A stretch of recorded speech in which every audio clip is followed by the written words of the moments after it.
Right, let's try this again. And I'm not even convinced that this is working either because I just have this spinning thing going around and around. Oh, maybe this is live. Okay, if you've been watching me for the last minute or so, I do apologize, but it looks as though we are live now and running. And someone put in the comment section, maybe you've been watching me struggle with Facebook for the last few minutes. Anyways, welcome to another episode of Chapter and Verse. I am your host, Craig McKibben, and I just want to let you know that I am fighting very, very hard in this family right now, in this house. This house is slowly converting into what I want to call PS mode, which is pumpkin spice mode. And so I'm fighting it. It's still August. It is still the summer. I'm wearing flamingos. Like I am fighting tooth and nail to keep this thing summery. It's going to be like 28 degrees today, which in for the Americans who think 28 is really cold. No, in Canada, just when you convert it, it's hot. Okay. So anyways, yes. Morning, Jeff. Great. I think this is 3 weeks in a row you got pole position. And so that's awesome. You're like racking up the useless points. And so that's awesome to say hi in the comment section. And maybe someone wants to put in the comment section whether or not you saw the last few minutes of me trying to get this thing to work because I may have to edit this video. Morning, Justin. Great having you with us as well. But yeah, like Facebook. Yeah, I'm gonna have to come up with a good, interesting way of saying how much I like Facebook. It's yeah, it's kind of like insurance a bit. Haven't had time to think about this. It's kind of like insurance. Great to have, unless it doesn't work. Then it's very frustrating. So that's where things are right now. But we got lots to talk about today. And okay, good. Thank you, JB, to let me know that it was smart for me. I shut this down, restarted it. And so that was a good thing to do. Anyways, we've got stuff to talk about. Take a moment, let's pray, and then let's jump into Acts 24 here in this response to Tertullus's verbosity of and flattery. That was from last episode. You can watch that on your own. Anyways, let's pray. God, I want to thank you for today. Thank you. We got it going. And I'm glad that we do have this technology, as frustrating as it is many times, but it brings us together. And we're thankful for that. So just be with us. Let your word speak to our hearts today. And may that be so. In your name, Jesus. Amen. Okay. Anyways, lean up, just saying hi. Just seeing that you say hi there too. I just want to get that out there. And I'm going to try something a little different here today. As we're closing up, we've got 7 episodes left of Acts. And so I've already into the second last chapter, I guess, is where I've got kind of my thinking going so far. And so then what's going to happen after that? It's going to be an interesting question. And I have an idea about what to do, but I'd also love your feedback as well. So I'll probably put it in as a poll or something like that in Facebook. But in the comment section, maybe there's a book in the Bible that you would love us to kind of deep dive in. And maybe there's just topic that you'd like us to deal with too. Anyways, but I'm going to try a little bit different format here today, but just so that you are all with us on here. Okay, so just so you understand, you could watch the last episode. We put this on YouTube. I'm going to ask you to do me a favor, and I know I've done this before and asked this, but I really feel that there's people that I keep this on Facebook only for my friends. I don't make it public, but I do make obviously the YouTube channel public. So I'm going to put a link in this comment section later. Just come back to this at about this mark. So like 6-7 minutes into it. And I'll put this in the comment section. Do me a favor, grab that link and share it with somebody and just encourage them. Say, hey, you know what? If you say, oh, I want to do a Bible study, or someone you think likes to do Bible studies, share this link with them. And if they're friends with me on Facebook, then encourage them to join on Thursdays as well. And we can just go through this journey together. But I'll put this in the comment section for that. Okay, so verse 9 of chapter 24, basically we have the fact that Tertullus has made this accusation about Paul. He's flattering the governor Felix with these false accusations about Paul, and just kind of puffing up Felix here. Okay, so we're going to start in verse 10. Here we are. It says, when the governor motioned to him, meaning Paul, to speak, Paul replied, because I know you have been a judge of this nation for many years, I am glad to offer my defense in what concerns me. And so I want to just say that what's happening here is the accusation was made by Tertullus, and he made his claim, stated his claim. So this is just normal Roman protocol for when it comes to a hearing, is that the accusations are made and then they are able to hear from the defendant. Okay. And that's why gossip is not a good thing, because gossip basically is having Tertullus without Paul. You're having the accusations, but you're not having anybody that's giving a defense. That's just free. But just to throw that out there. Also, the word glad there, euthymus, or euthymus, however you want to say it, it conveys this joy, but it's a joy that's confident. It's a contentment.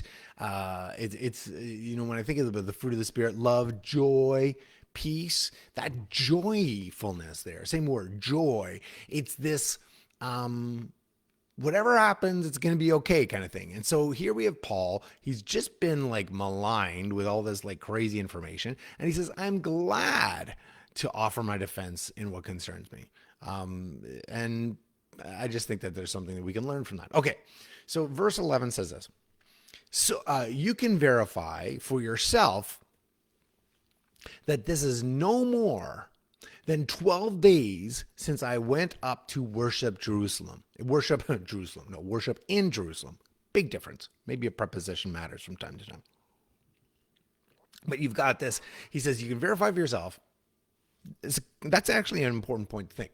You can verify for yourself. It's no more than 12 days. Basically, the Craig McKibben version of this is the paint is still wet. Like, go check for yourself. Like, what you are hearing, if it's true, go find out. I think you're going to find out a different story. Basically is what he's calling Tertullus out and saying to Felix, the governor, check it out for yourself. Okay, verse 12 says this. They didn't find me arguing with anyone or causing a disturbance among the crowd, either in the temple or in the synagogue or anywhere in the city. Okay. Neither can they prove that the charges they are now making against me. So he's saying, like, you're going to go there. You're going to find out none of this stuff happened. I didn't cause a disturbance anywhere, and none of these charges are going to be accurate here.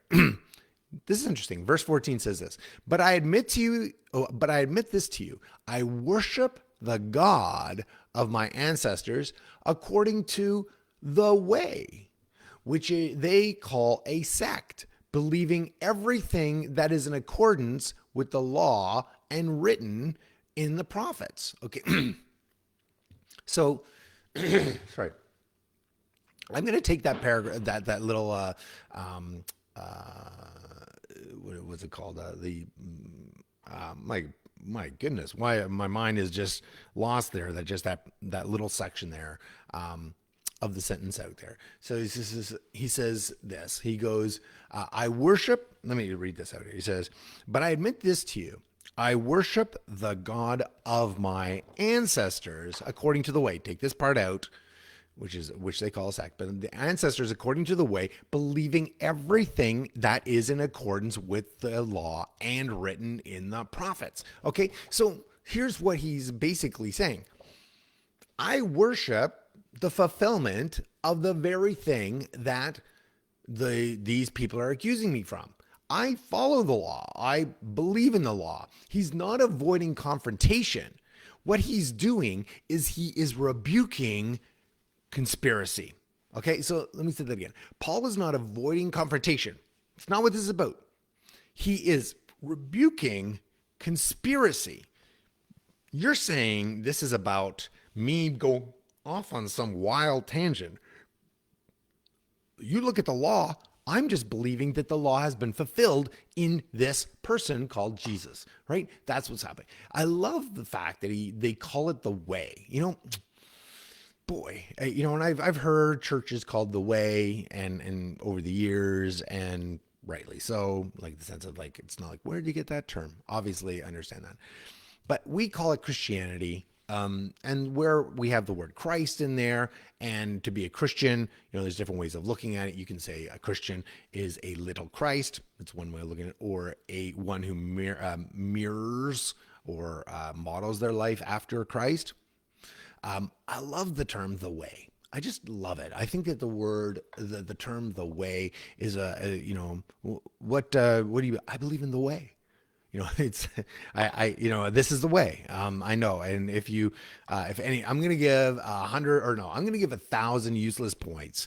If anybody, in the comment section can tell me why that quote, I wanted to use that title. This is the way. Okay, let's just see who comes up with that in the comment section there. But yes, and it's 1,000 useless points, which I know, Jeff, you're upset because I only give you 200 useless points for being in pole position. So anyways, if you can tell me why I would title it "This is the Way," then you'll understand what I'm getting at. And if you understand that context, then you'll probably understand why I really love the term so much. Okay, but we got to keep going. Verse 15 says, oh my goodness, I can't believe I just jumped into this. Okay, let's slow this whole thing down. Okay, so he says this. He says, the way, which they call a sect, believing everything that is in accordance with the law and written in the prophets. I have a hope in God. That was actually what I was thinking of calling today, but I didn't want to give it away. I have a hope in God. It says, and I'm just going to keep reading it, which these men themselves also accept, that there is a resurrection, both of the righteous and the unrighteous. Okay. So again, I'm not going to go into a lot of details on this, but you had the Jewish, political spectrum of Pharisees and Sadducees. There were other ones in there, but those were really the main two ones. It's kind of like Green Party and some of these other parties that are out there, the Rhinoceros Party and stuff. You don't even know about them, but you have the two biggies, right? You've got Pharisees and Sadducees. Pharisees believe that there is a resurrection of the dead, and the Sadducees do not believe that there's a resurrection of the dead. So there's that conflict going on in the Sanhedrin, which is that governing body. And he's basically saying, look, I believe what a lot of these people believe as well, that there's a resurrection, both of the righteous and the unrighteous. But there was enough people, the Sadducees, who were confronting that at the same time, right? So you had that issue here. And this is a reoccurring defense that you're going to see Paul use with Festus, Agrippa, ultimately with Caesar. Like, this is what they are blowing this thing way out of proportion here. I believe what many of them believe. And just because I believe the law has been fulfilled, they're freaking on me. Really, that's what he's trying to get at with the Roman government system there. But I love that he says this. I have a hope in God. Some of you today need to hear that. Some of you need to hear today that I have a hope in God. I don't know what you may be facing. I don't know what sort of trial you may be going through, literally. I don't know what sort of situation you're going, and maybe you've been maligned, maybe people have said things about you, maybe your circumstances are such that you're in your own personal prison of sorts or people have put you in a prison. And I just love the fact that, you've got Paul who talks about the fact that he's got this contentment, this joy in him, but he has a hope in God. I want that phrase to mean something to you today. It means something to me. It's my prayer that, whatever I'm going through, I have a hope in God. I have a hope in God. My prayer for you is that your hope is not in anything, but it is in God, in what you're going through. Okay. Anyways, also, okay, let's keep going here. We got to get going here. Verse 16 says this: I always strive to have a clear conscience towards God and men. There's just so many of these phrases. Like, Paul, can you just slow things down so that I could just, and not say a lot of big things, really back to back. Okay, I always strive to have a clear conscience towards God and men. I just want to say that, I'll say it this way. There's no point being dishonest with God, because he will sniff that out. Or your spouse. I tell you, Carrie, my goodness, yeah, it's just forget it. But it says, I strive to have a clear conscience towards God and men, God and people. That whenever you're not, whenever you're lying, and that you've got to keep this running tally of who knows what story or what people believe about whatever, that's just a lot of energy. There's a lot of energy expended there. I've said it many times. Someone want to put it in the chat room. That's great. Where there are no secrets, Satan has no power. Where there are no secrets, Satan has no power. And so I think that we look here and we see Paul. Paul's basically saying, I'm doing my best to have a clear conscience before God and man and those that I am around. I've got nothing to hide in what I'm believing here. And I think that we can learn from that ourselves and incorporating that in our own lives. Okay, let's keep going. Verse 17 says this: after many years, I came.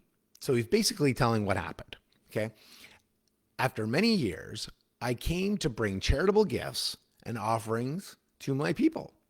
While I was doing this, some Jews from Asia found me ritually purified in the temple. Okay. You have to remember, he's being accused of desecrating the temple. The optics of this Ephesian that was in the outer courts that they thought brought into the inner courts. But he says, I was ritually purified in the temple without a crowd and without any uproar. It is they who ought to be here before you to bring charges, if they have anything against me. So basically, what he's saying is, people went to the Sanhedrin and said, Paul did blah, blah, blah, blah, blah. Those people are now going to Felix and saying, Paul did blah, blah, blah, blah. And Paul's calling telephone on them. He's saying, beep, beep, back up. Nope, I call telephone. You guys are just going on the hearsay of others, right? They should be the one bringing the charges here. It says, if they have anything against me. And keep verse 20 says, or let these men here state what wrongdoing they found in me when I stood before the Sanhedrin. Other than this one statement I shouted while standing among them. I'm not hiding this. It says, today I am on trial before you concerning the resurrection of the dead. He is calling out this partisan issue between the two groups, the Pharisees and the Sanhedrin and the Sadducees. And he's saying, I'm just talking about the resurrection of the dead because Jesus rose from the dead, right? So that's what he's getting at. He's saying, I don't really understand what the big deal is here. He says, that's the statement I made. I'm not calling it out. Okay, verse 22 says this: since Felix was well informed about the way, he adjourned the hearing, saying, when Lysias, the commander, comes down, says, I will decide your case. He ordered that the centurion keep Paul under guard, though he could have some freedom, and that he should not prevent any of his friends from meeting his needs. Okay. So what he's basically saying is this, is that you've got people who, he's delaying it, but he's basically saying Paul is not really a big threat here. So he gave Paul some freedom on some things to do, and also said, you know what, I'm going to let people come by and take care of his needs. Now, what does that mean? Good question. Basically, what it is back in the first century, when you were in jail, your friends and family became your Uber Eats, right? Your DoorDash, your food, your supplies, anything you need. So imagine, like, thinking, Paul wrote these letters in jail or in prison. Sorry, not in jail, but in prison, because prison was basically the detention. It was never a punishment. You didn't go to prison. Prison was where you were before your trial. So if he were to get his ink and paper or parchment or whatever, those are going to come from people, right? So he's basically saying he's being detained, but he's not being demeaned. He's not being basically like under lock and key, whatever. But he does have to stay close. So probably he was maybe chained, like they would often chain them to a guard. Maybe not the case. I don't know. I wasn't there. Okay, verse 24 says this. Several days later, when Felix came with his wife Drusilla, which I just have to say, kudos that name didn't stick. Okay, Drusilla, I just kind of feel like she has a bunch of Dalmatians or something like that. But yeah, Felix came with his wife Drusilla. And if anybody is on here and your name is Drusilla, my apologies. Okay. So we have Felix, who is Roman, came with his wife Drusilla, says, was Jewish. He sent for Paul and listened to him on the subject of faith in Christ Jesus. So remember, it says that he was very knowledgeable of the way. So now he wanted to understand more about this whole thing. It says, verse 25 says, now as he spoke about righteousness, this is Paul, as he spoke about righteousness, self-control, underline that word, and the judgment to come, Felix became afraid and replied, leave for now, but when I have an opportunity, I'll call for you. Okay? So a couple things I want to point out here. One is this, that people are only going to want to hear what they want about Jesus. They are going to retain, you know what, I didn't think about this, but this is probably a good reason for us to call it the way. This is the way, right? So that is what Paul's getting at. This is the way. It's the fulfillment of the law. What you like about the Bible, what you don't like about the Bible, it doesn't matter. What matters in the end is Jesus is the fulfillment of it. But what we're seeing from Felix here is what we see from so many other people. They don't want to follow the way. They want to follow their way, right? Their version of the way, right? So you've got Felix and Drusilla so interested in hearing more about Jesus, but then he starts talking about righteousness. So think about this in a Roman culture. Think about this in a Roman culture. Righteousness, which is right living. Self-control, which was rare among the Roman elite. Like they were like known for the depravity, known for their hedonism, which technically is a Greek term, but anyways, you're with me. That you've got this whole depravity, this debauchery lifestyle, which we see even today. Sin is insatiable. I cannot stress that enough. Someone will put that in the comment room and the comments there. I'll give 100 useless points for that. That sin is insatiable. And so when you look at this, and now he's talking about righteousness, self-control, and the judgment. Felix is the one that's supposed to be the judge. And so he's basically, what? There's somebody else who's going to judge above me? Someone else is going to judge? That freaked him out. Okay? And he says, leave for now. When I have an opportunity, I'll call on you. And it also, because you've got righteousness, okay, but you've also got self control. So you have this idea of there being a righteousness given to us that we did not deserve through the cross, but then you've got self control. So there's this duality that is very, it's not dead. It's not dead. It's survived. Many denominations struggle with this. Where is this balance between grace for what we can't accomplish, yet striving for godly living, right? This faith and works kind of thing. And James kind of tackles it.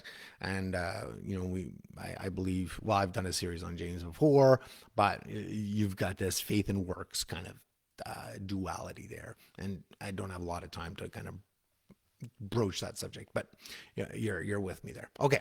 So then verse 26 says this. At the same time, he was also hoping that Paul would offer him money. Oh, I didn't say this part. So he sent for him quite often and conversed with him. So think about this.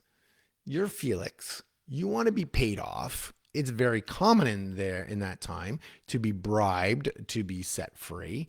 Thank the good Lord that does not happen anymore in our society. Whew, are we ever glad that doesn't happen anymore? Okay, no, you've got this whole idea of him calling for him. So think about this. What was Paul's story? Paul was saying, hey, I was going to Jerusalem to bring my offerings to the temple. So, this guy's got some money. And maybe what we'll do is I'll keep bringing him to talk to me so he gets the hint, the wink, wink, nudge, nudge. But I've also given him the liberty to have friends come and meet his needs so that maybe he'll say, hey, can you bring some extra cash? I need I need some, I was going to say denarii, but yeah, maybe we can get away with that.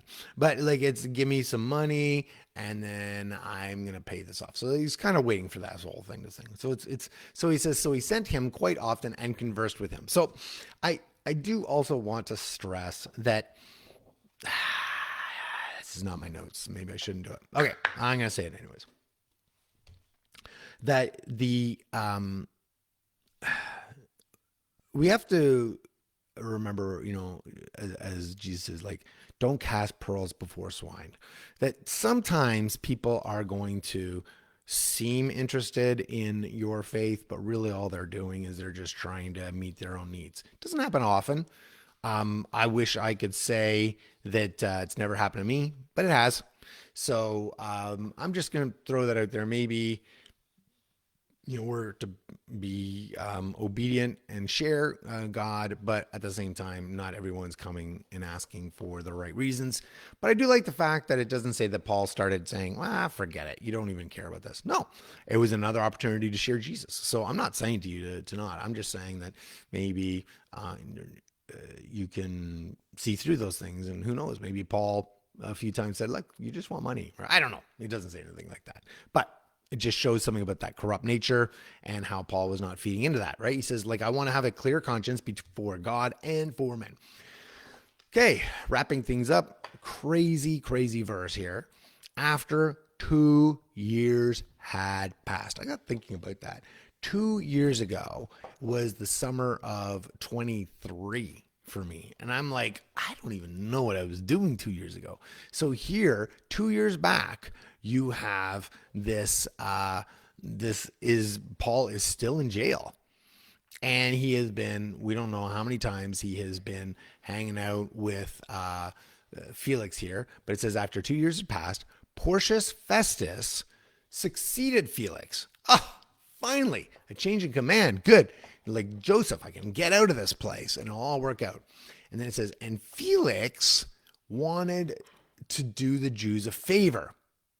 So he left Paul in prison. So he's still stuck there. 2 years later, he's still in prison. And I just want to say this. Public servants don't always serve the public. Okay? I'm not bashing the political scheme, but just remember, you got voted in by the constituents, then your job is to hopefully serve the constituents, but more so to try and keep your job, right? You go, okay, anyways, but yeah, I just wanted to point that out there. Okay, so you've got Felix, who's corrupt and cruel and just a jerk. And so what's he doing? He's leaving Paul in jail. Okay, some lasting things as we wrap this up. First thing is that um, there's a confrontation that takes place when you've got gospel and the world, right? Christianity, it does challenge us to live a different life, and that's good. And so, like Paul, we should live with integrity. We should live with a clear conscience before God and before our fellow human being, right?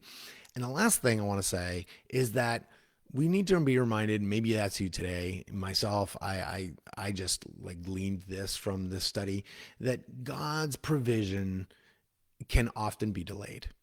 And that's God's doing, right? He brings provision even in the delays, right?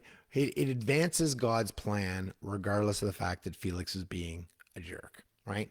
All right. Anyways, next, we're 7 o'clock next week. I can't believe it. Half hour's gone already. There's going to be two appeals. Two appeals. So it's going to be a very appealing episode. I know. Again, I'm going to put the link in the YouTube for everyone here. Please take that. Do me a favor. Send a copy of it to somebody and say, hey, I've been watching these.